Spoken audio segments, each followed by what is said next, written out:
Right, this is Father Owen. We know Father Owen from St. James's, our church. And Father Owen, can you tell us what's the connection between Oscar Wilde and this church? I can. The connection is that he was married here. He was married here in 1884, and we have a plaque to record the occasion. You see his full name, Oscar Fingal of Flaherty Wills. I always forget that he's Irish. Well, his full name, you can't forget. And the woman he married, Constance Mary Lloyd, you see their surname, Wilde, married in this church, 29th of May, 1884. So that's our connection.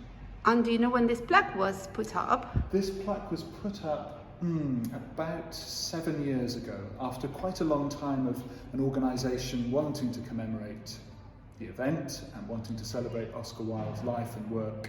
So the project finished with this plaque being designed, commissioned, designed, and then installed probably about 7 years ago. And do you get anyone, like some sort of pilgrimage, coming to visit this place? We do, yes. Hard to tell sometimes, but sometimes people come in and they say they particularly came because they knew Oscar Wilde had been married here and wanted to see where he was married and to see the plaque.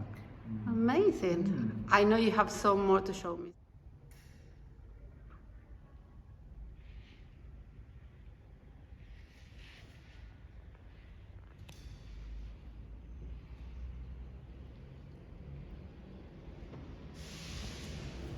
You can see what a grand church St James's is. St James's was originally built in 1840 something, but was rebuilt in the 1880s. And so when Oscar Wilde was married here in 1884, it was only 2 years rebuilt.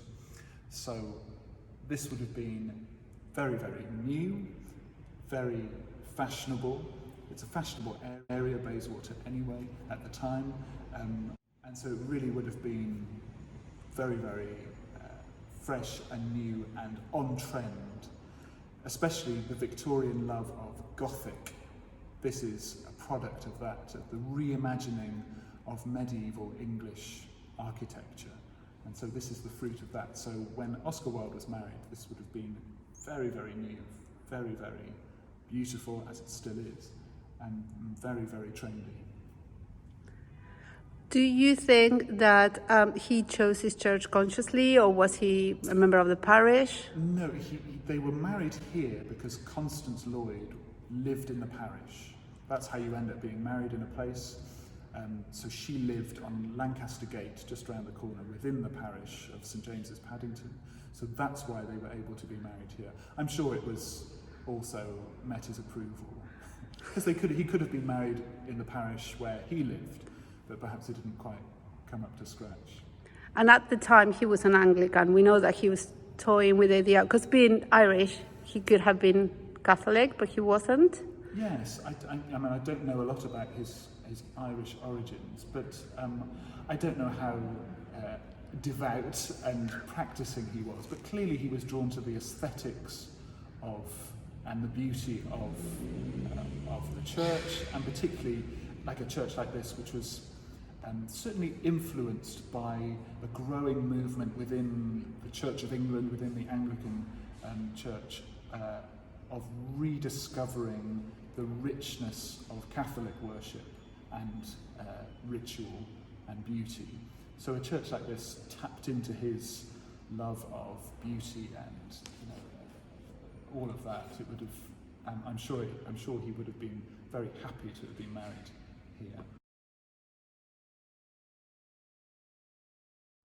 Right, what do we have here? This is a copy of the marriage registers. All of the marriage registers now going back this far are kept centrally in a London Metropolitan Archive, but this is a copy of the marriage register from the parish. So you can see 1884, marriage solemnised at the parish church here, in the parish of Paddington in the county of Middlesex. May 29th, 1884, name and surname Oscar Finger of Flaherty Wilde and Constance Mary Lloyd. He was 20? She was 26. Maybe that's 28, actually, I think. Yes, I think he was older. Bachelor, spinster, the old terms. Rank or profession, gentleman. Dandy, really. Yeah, exactly. And so there's his address, 9 Charles something Square. I don't know where he lived. You might know more than I do. But there's Constance Mary Lloyd's address, 100 Lancaster Gate. Oh, here. So that's where, so here, just around the corner. Right, and so one of these ones is his signature. Is it that one? Yes, I suppose that's his signature. Not as fancy as I'd expect. No, I was going for the other one as well. Yeah. That's amazing, and that's his wife. Yes, and she smudged her, or perhaps the vicar did.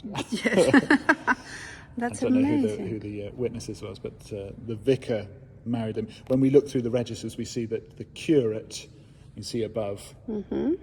He was a coachman. The previous marriage was a coachman, a rather more humble man. So the vicar let the curates marry the servants. All right, they have celebrity treatment. But if he was a gentleman, then the vicar, Walter Abbott. And Walter Abbott was the vicar who rebuilt this church as we see it today. So. And do we know what would have made you a gentleman back in the day?